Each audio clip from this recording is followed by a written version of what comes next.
And you just let me know when you want me to share my screen, I guess, too. Sure. It usually takes a few minutes for women or our audience to roll in. So we have quite a few registered for this. So I just want to make sure that everyone's here. Yep. I'll give it a minute.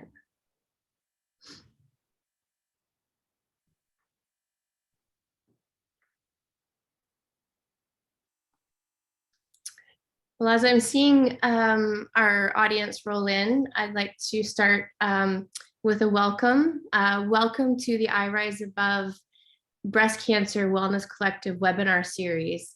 Today, Alex Swanson, who's the founder of the Nutrition Genome and creator of the software Gentrition, will discuss how to apply Nutrigenomics for breast cancer. So a little bit about our guest speaker, Alex. Alex is a second-generation nutritionist and was the co-owner of Swanson Health Center, a private family clinical nutrition practice that has been in business for over 40 years. He is also the creator of the blog, The Health Beat, viewed by more than 2 million people. Alex ran a global clinical nutrition practice for 12 years with a focus on mental health, athletic performance, cancer, cardiovascular health, hormone optimization, and digestive health. In 2017, Alex closed his practice to focus on full-time clinical research and innovation for Nutrition Genome. Alex has a post-bachelorette in nutrition sciences from Bastyr University in Washington State, MS in applied nutrition and business entrepreneurship from Northeastern University, a certificate in methylation and clinical nutrigenomics, and a certificate in genetics and genomics from Stanford University.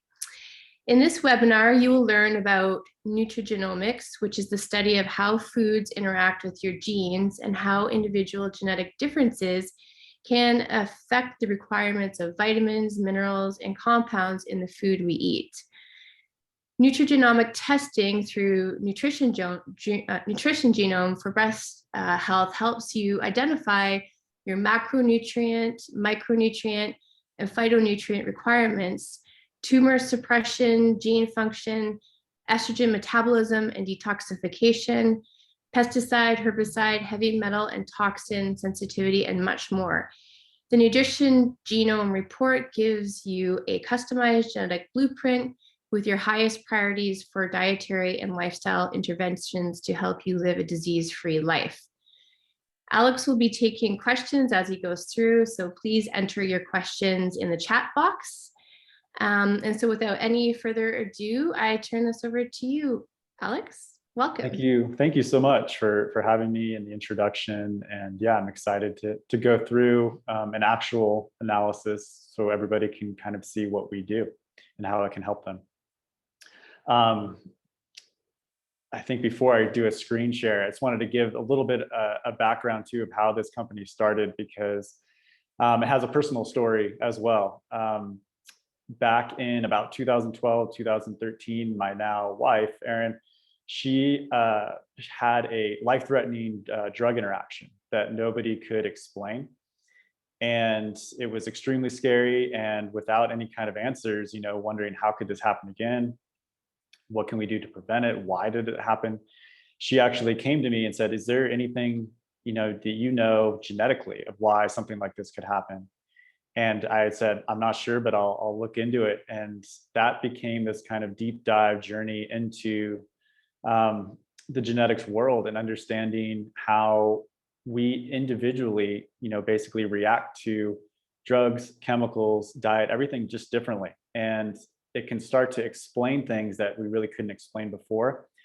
And I started creating my own database of all this research, trying to make sense of it. And I was able to explain what happens in a way that really wasn't known yet. And it was fascinating. And so I started using that in our practice with each client. And I'd spend, you know, 8 hours going through all this research that I had built and doing it all by hand. And so I'd look at family history, blood work, their diet, their health issues. And then the genetics part of that puzzle really started to make sense of why people did well on certain diets and others didn't, why some, reacted to drugs differently, why some reacted to supplements differently. It was really kind of fascinating to see. And so I created a software to make my job a little easier because I could not do more than one a day. And doctors actually started to take notice of these reports and asked if they could use it as well. So it wasn't really my intent to go this direction, but it kind of attracted it. And that's when it kind of snowballed from there, where it just got to the point where I needed to focus on business and the research. And so that's how this started. In our practice at Swanson Health Center, we had the majority of our clientele were cancer patients, working through chemotherapy and radiation. And our clients always were doing extremely well during their therapy. And that's another reason we kept getting referrals. So what are you guys doing with your protocol? So it's, having been in that world, I understand the emotional roller coaster, and, sitting down with people face to face, going through this is extremely challenging in every way possible. And so I have a lot of empathy for all of you going through this. And my contribution hopefully will be to make at least the empowering dietary component even better. And that's what we're hoping to accomplish.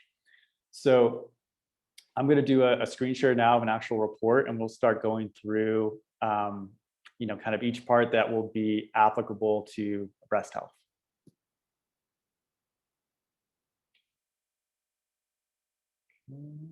All good? All right.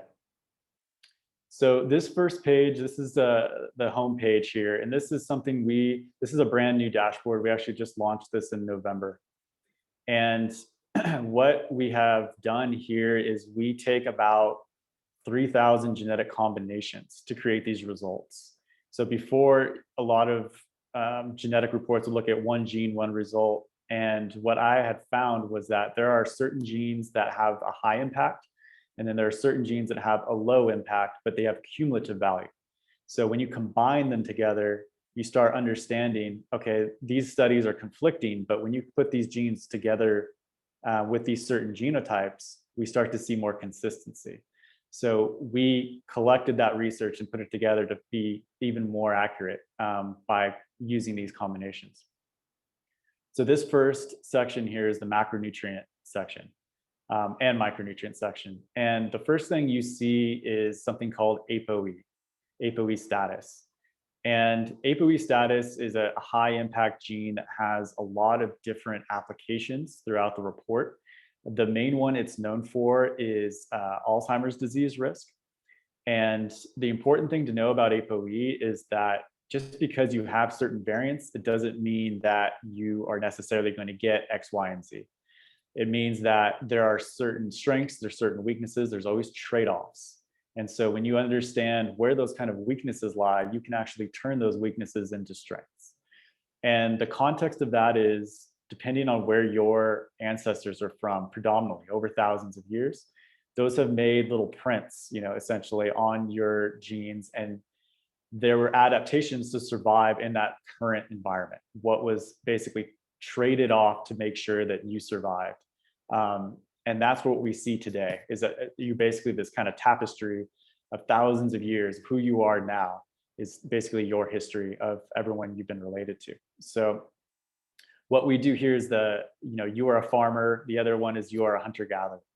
And so this means that this genotype is either you have more of a hunter-gatherer type background, meaning that you may have been a little more outside of agriculture for longer, whereas the farmer kind of you adapt, it was like an early adopter of agriculture, and therefore it made a bigger impression.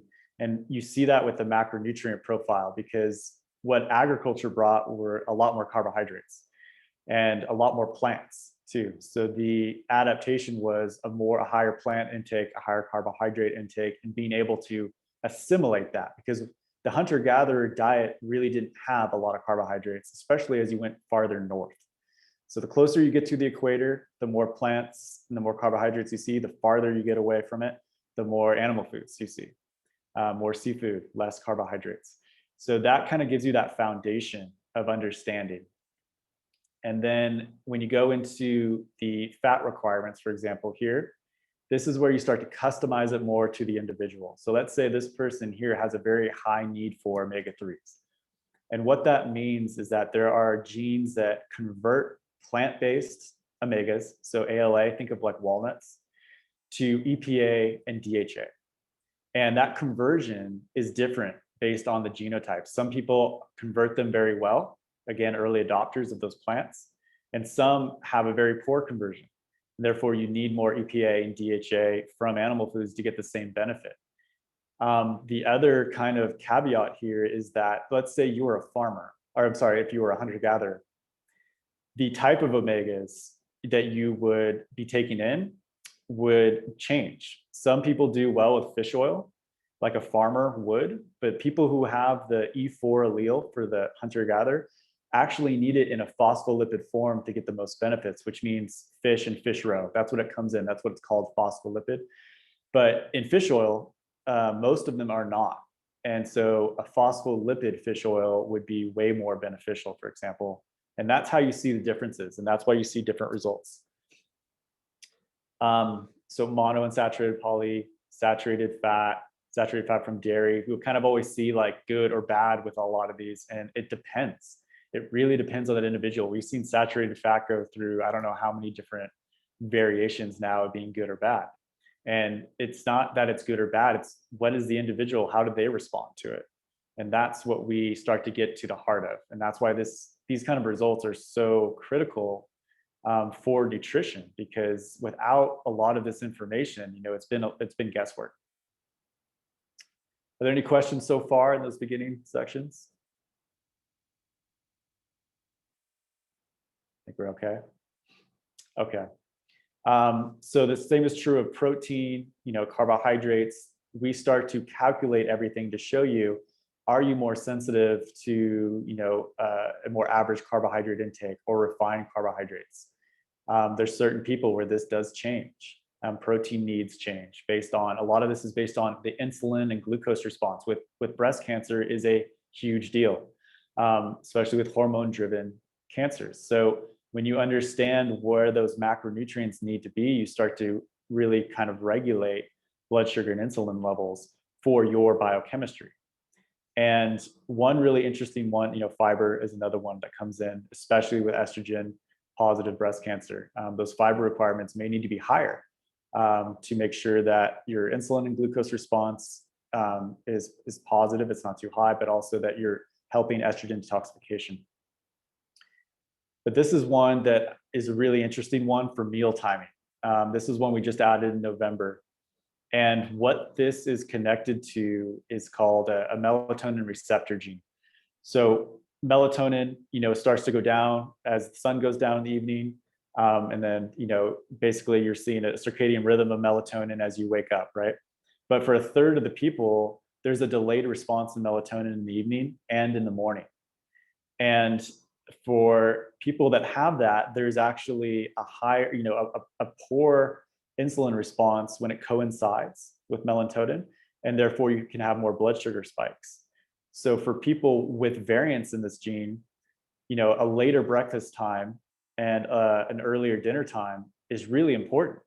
And that's also where it's same with late night snacking. Some people maybe can get away with it. It's still not good for anybody, but the response is actually going to be quite different. And so when it comes to breast cancer, DNA repair occurs during fasting periods. So that 13-hour mark and more, that's been shown to reduce the risk of breast cancer occurrence by 36% for people who actually waited more than 13 hours.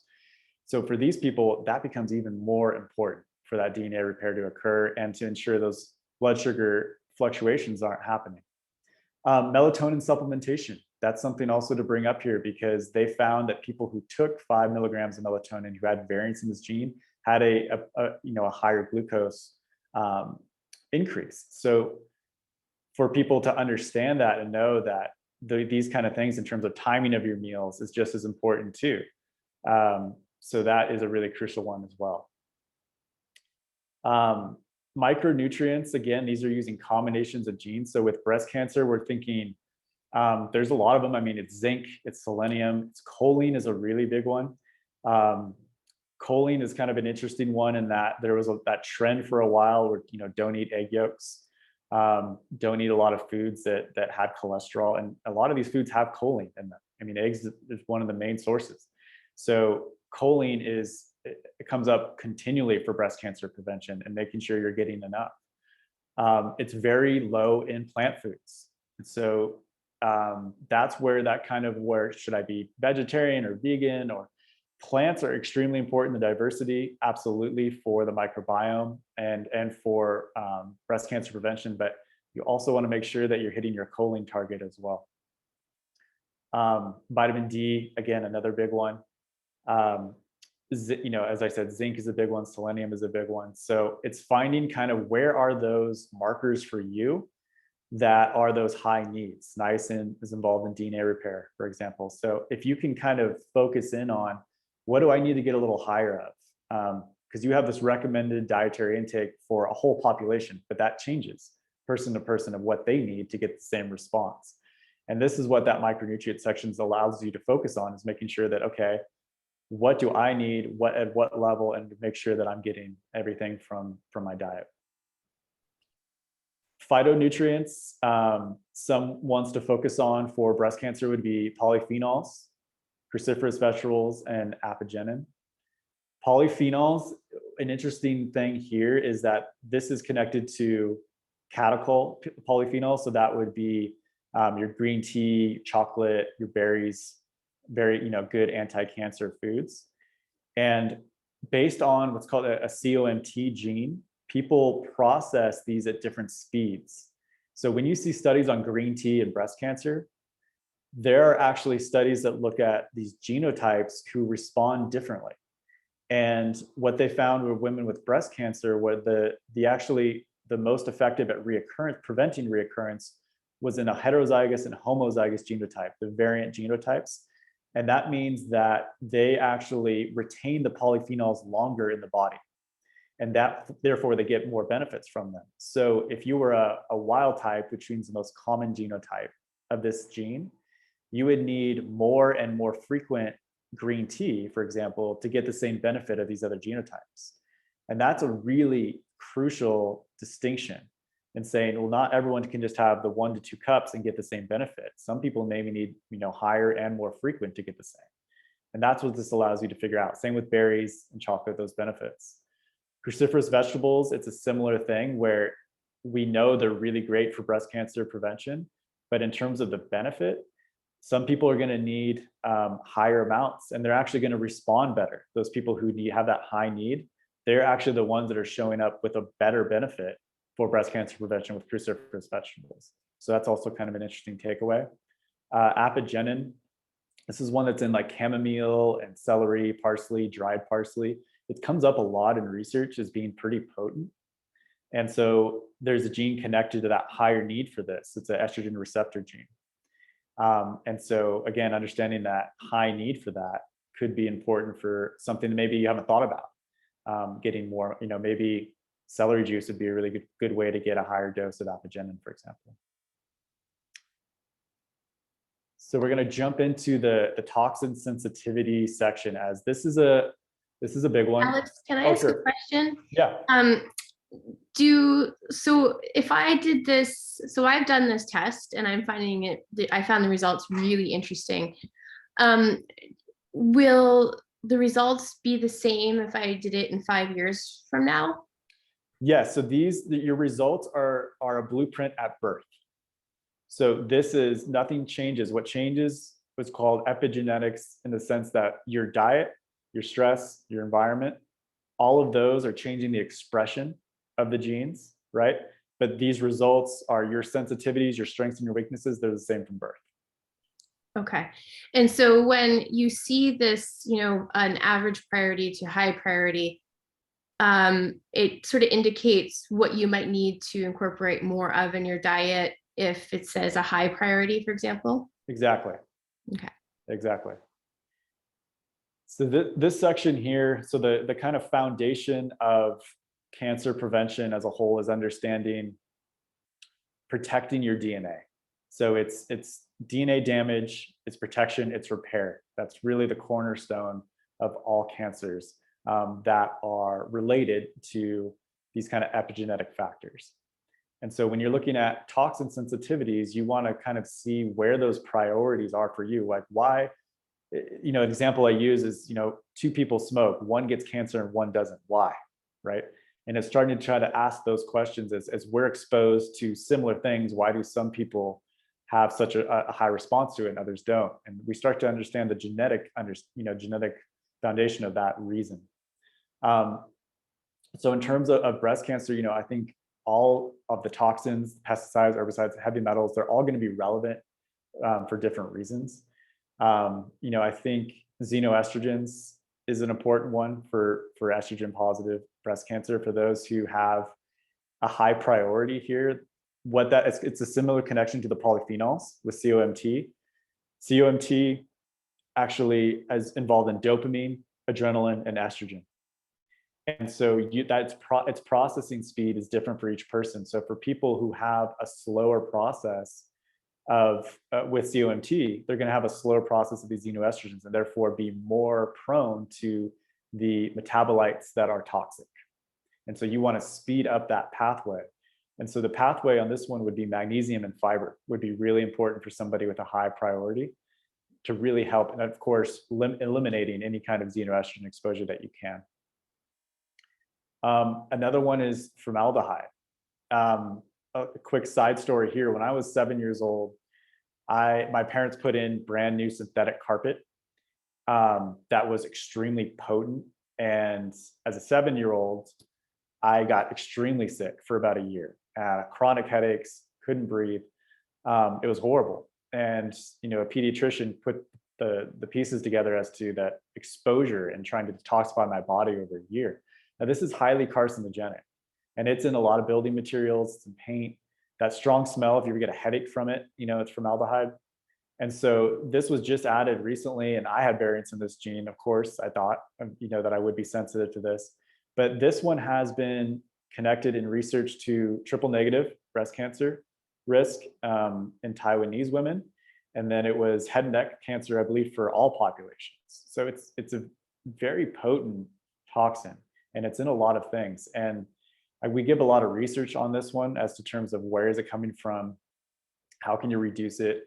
But the detoxification pathway on this one has to do with the glutathione pathway. So B vitamins, zinc, selenium, C, cysteine, glycine, glutamine, they help really eliminate that exposure. So you think of when formaldehyde I think there's different time periods in which it was worse in homes. So I think homes from the 70s, 80s possibly, were kind of the ones that have the higher amounts. I don't know if the newer homes are as bad now, but it's something to kind of think of. You're in your home most of the time.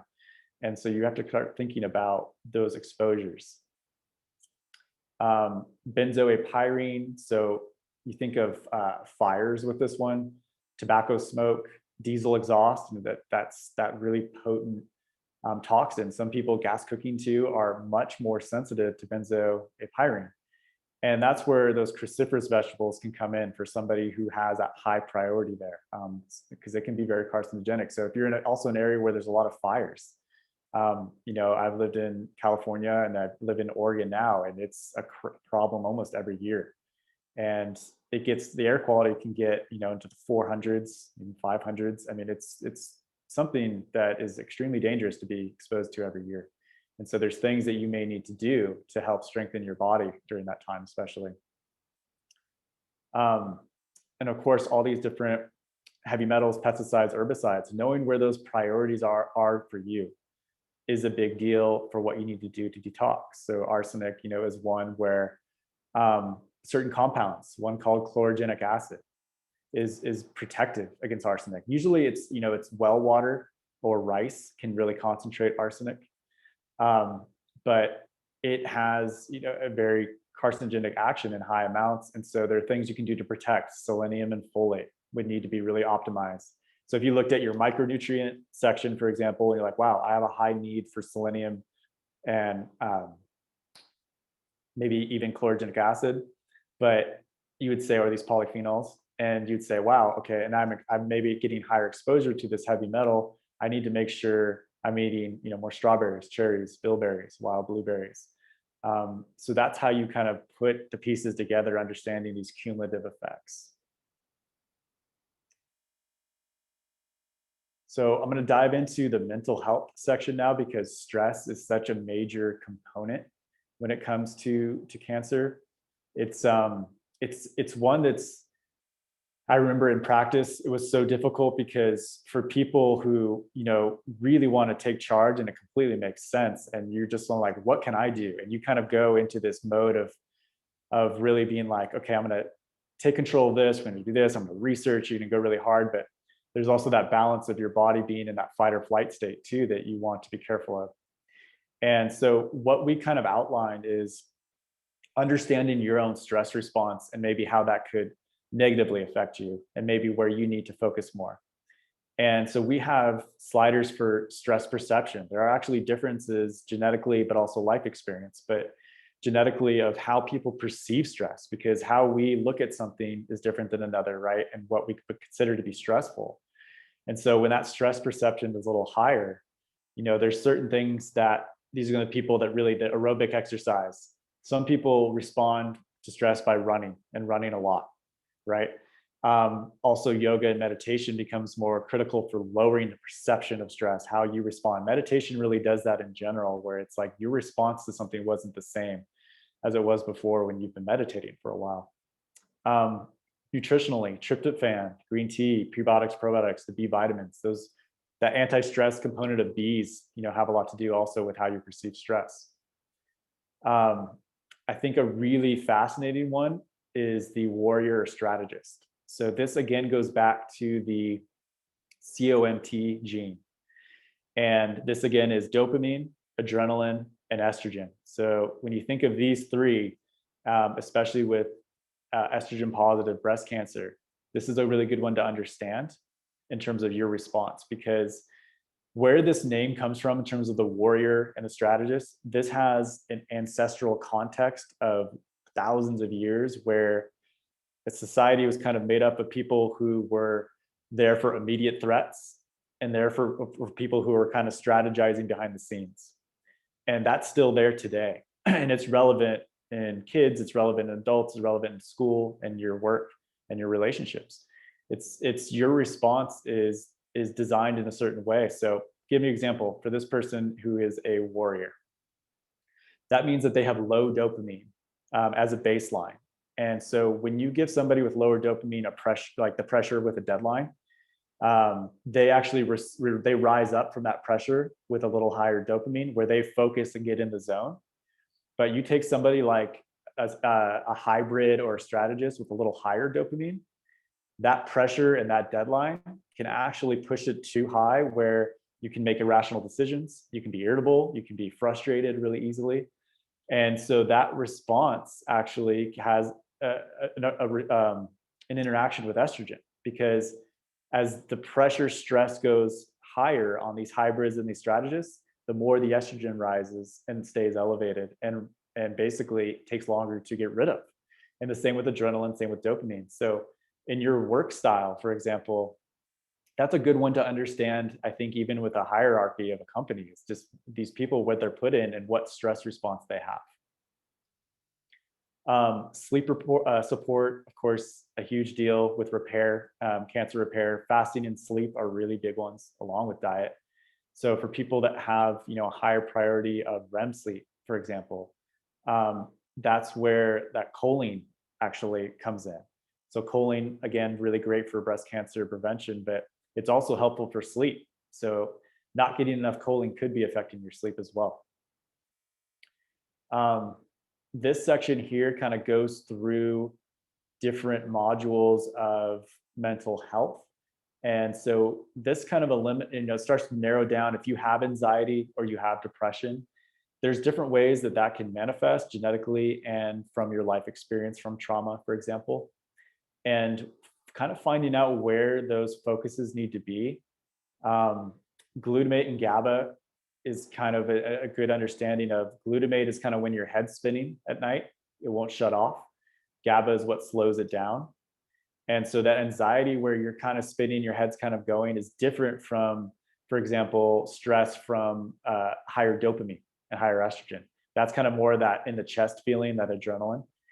And then glutamate and GABA is more of the head spinning. And so to increase GABA, there's B6 and magnesium. There's prebiotics to increase GABA.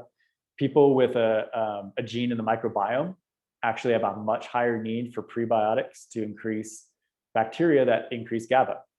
And so you start putting things together for understanding your own kind of pathway of where is that anxiety coming from? What does it feel like? What reduces it? What's effective? You see that a lot with medications where one doesn't work for one, but why does it work for another? That's starting to kind of see like, okay, it's serotonin for this person, it's glutamate and GABA for this one, or maybe it's both for this person. So we can start to look at that from a dietary standpoint too, where sugar and caffeine could have a much higher, response for people with anxiety in glutamate and GABA. Obviously not great for breast cancer either. Also understanding the fear response, high priority. This one has to do with something called anandamide. So if you ever looked at CBD oil and how it affects the body, why it's relaxing, it has to do with increasing anandamide, which is called the bliss molecule. And there are people with combination of genes where that fear response is higher because of a low anandamide. So to actually start to reduce your fear response along, obviously with different things like exposure, you can reduce fear. But from this standpoint, aerobic exercise, especially in altitude, is extremely beneficial for increasing anandamide. CBD, hops, all of those increase that, which can reduce the fear response, which is a pretty interesting thing. Are there any questions so far? I know I'm going through a lot. Still okay? Excuse me. Yes, we have a question from our audience. A member in the audience had a stem cell transplant that changed her blood type. Will that affect her genome test? No, I don't believe so. I don't believe that would change the SNP results. It's a good question, though. That's the first time I've heard that. And at the end, maybe you can share for us, Alex, for the audience, for those interested in, how they can have this test done, where they can go to find the information. We can talk about that. Sure, of course. So there's two more sections I was going to go through. So the DNA protection and the hormone support. And then we can kind of open it up a little bit more if we need to. But this is connected also to those toxin sensitivities. But DNA protection and repair, this is a really great section for understanding cancer protection in general. But this is kind of how well your cells protect themselves and what you may need to do to intervene a little bit more. So glutathione comes up a lot in breast cancer research. So if you're somebody who has that high priority in here, catalase, mitochondrial, those are all involved in protecting the cells and making sure that they're not dividing abnormally. This is where, this can be extremely helpful to understand. We give a lot of information on glutathione. But this is, again, if you're low glutathione to begin with, you're going to be more sensitive to toxins in general. You're going to be requiring more cruciferous vegetables, more glycine, for example. So broths are really good. Cold exposure actually increases glutathione. A combination of aerobic and weight training, the two together are very effective for increasing glutathione. There's certain spices that have a lot of anti-cancer components, but increase glutathione, like cinnamon, anise, sage, thyme. Those also contain antivirals.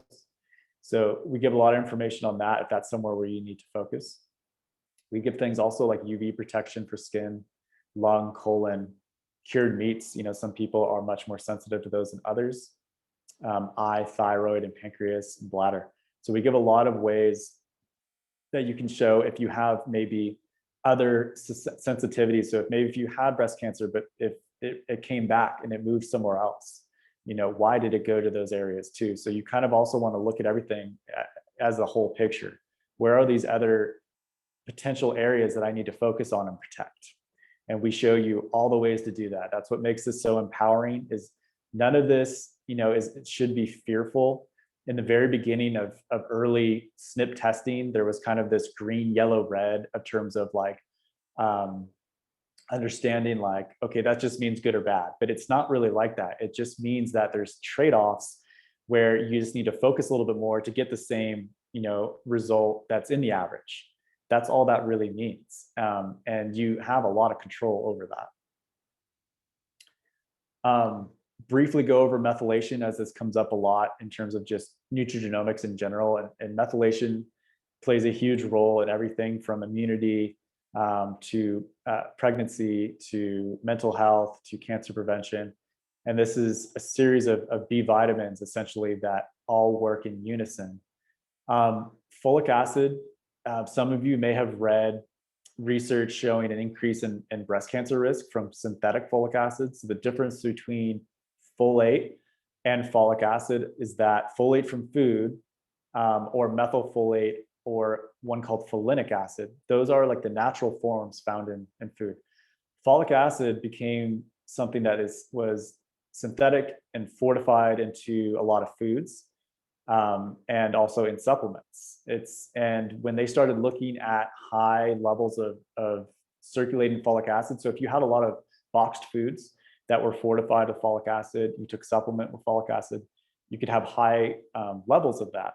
And they found there was an increase in breast cancer with a meta-analysis over that, with high circulating levels of folic acid that essentially bottlenecks into the bloodstream.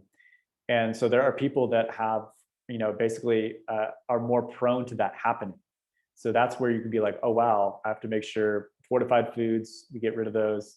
Do my supplements contain folic acid? That's an important note here as well.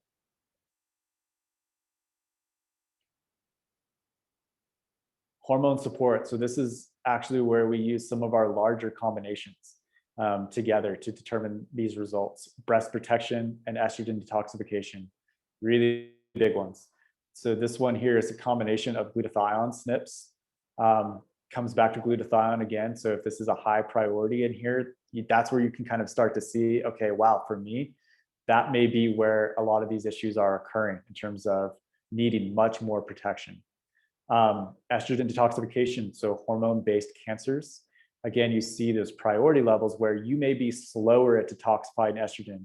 And so understanding why is that and what can you do? Avoiding xenoestrogens. Stress levels become a huge one with estrogen detoxification. Prebiotic fiber, polyphenols, magnesium. Those all have been found to help get the body rid of those estrogen metabolites that are causing damage. So this is, really valuable to see, where the problems are occurring. Are there's things that need to be sped up here in these pathways to help me. And then we're going to skip the cardio athletic performance section for now. These last sections here give you strengths and weaknesses, so you can kind of understand single genes, what your genotype is, and what that means. So if you kind of wanted to understand a little deeper level and just get an overview of your genes in each section, you could see that here. And what we do too is we give those recommendations, for example, in the weaknesses sections, excuse me, how to turn these weaknesses into strengths. So if we were to go, for example, breast health, ESR2 is estrogen receptor gene. This is where, an increase in phytoestrogens can be helpful for this genotype. So flax seeds, milk thistle iodine, these all improve that gene function and tumor suppression activity. So this helps you kind of narrow it down.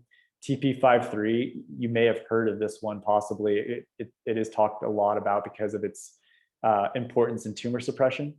But what's interesting about this one is people who have, the certain genotypes that have less tumor suppression, the reason for that is they have more northern ancestry where less of this gene meant a better ability to conceive.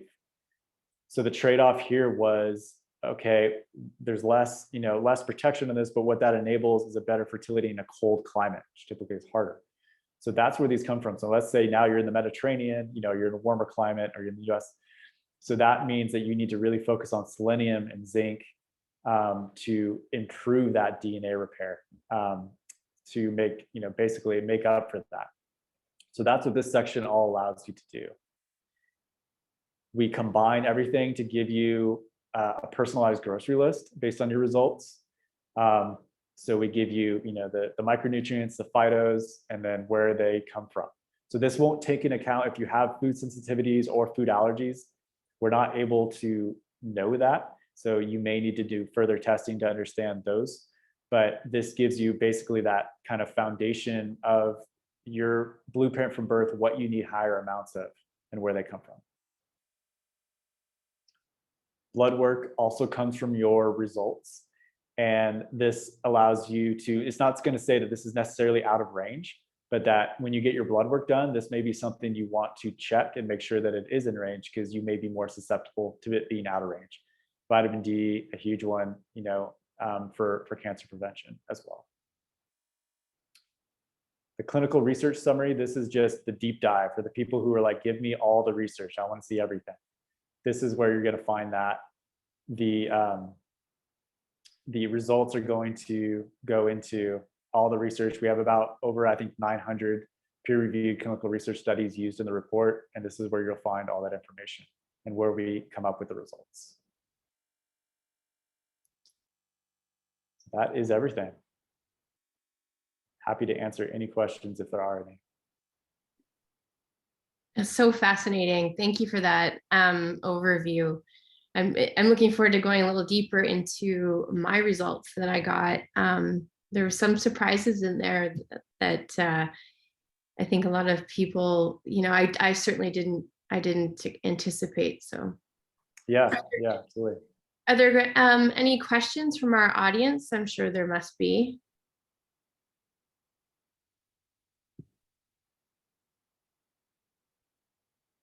Nobody? Got a quiet bunch here today.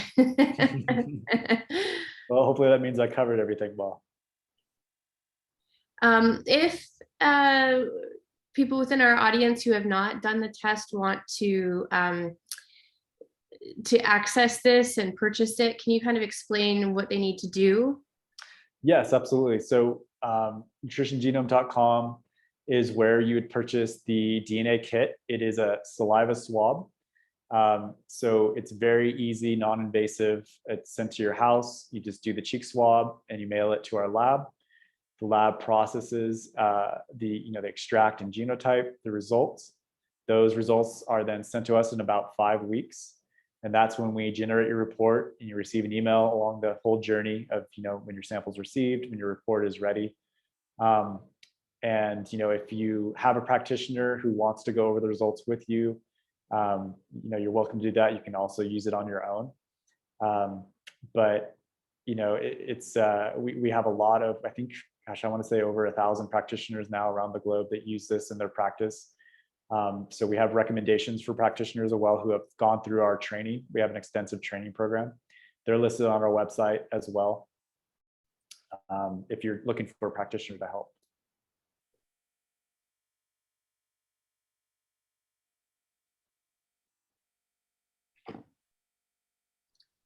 Okay, great. Is there any other questions? Oh, here we go. If you have a gene such as CHEK2, does this pick up in your test and help you address a program to help improve health?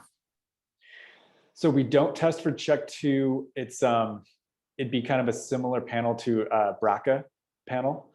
So BRCA1, BRCA2, and those are more comprehensive, clinically validated panels that should be used through a doctor. Something I can say is that BRCA, for example, has to do with DNA repair. And so those variants, when those come up and it's connected to triple negative breast cancer, a lot of times when you look at problems in DNA repair, you'll see connections to triple negative breast cancer. And that has to do, again, with understanding where is it more prone to damage occurring and what can you do to protect it. And so I'll give the example of BRCA because I'm much more familiar with what to do for it than CHEK. But the idea is that, so dioxins are a really potent toxin that were in the environment, are basically still circulating in the environment. And that really goes after BRCA. And so protecting against dioxins, it's zinc, selenium, choline, resveratrol, and so understanding those DNA repair pathways become important with those results. We have a couple more questions. Is there a follow-up process after the testing? For example, availability for questions at the Nutrition Genome? If there are just specific questions about the results, we're happy to answer them. In terms of like a full analysis, that's where a practitioner would be required. And that's where we have the Find a Practitioner page, where we just have referrals. They don't, work for our company. We just refer them based on their credentials and going through our training. But yeah, anything more in depth that would require a practitioner. But any quick questions or just, something you're confused about, I'm happy to answer for you as well. Yeah, I personally found it very easy to read, to go through. I really appreciated that, because when you click on the more information, there's the drop down, and that gives a better explanation. Right. Yeah. We have another question. Does the information from the test possibly show you results that might be in opposition to other nutrition panels, like from the Block Center? And if so, how does one decide what to do? Yes, basically a good thing to understand with these results is, because these are more of a blueprint at birth, where those requirements are, you may be hitting the epigenetic targets for those. So even if it says, you have a much higher need for this, it's not saying that you're low necessarily. You could be getting enough.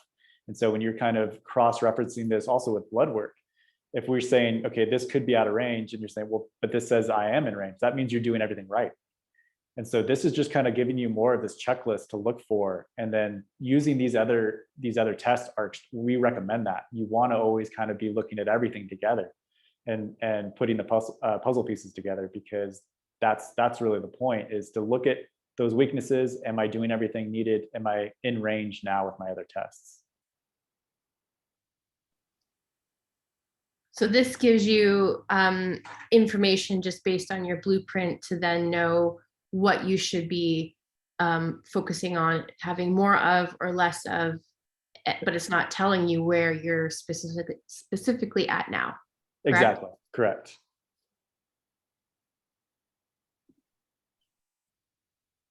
Okay, is there any more questions? Are there any more questions from the audience? Let's see.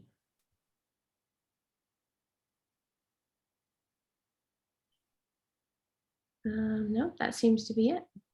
Okay. Well, thank you so much for having me. And yeah, I hope this was helpful for everybody watching, to kind of get an idea of how nutrigenomic testing works. Yeah, thank you so much. It's been an honor to have you here and learn more about the nutrition genome and how it can help breast cancer. Thank you so much. All right, take care. Bye-bye, everyone.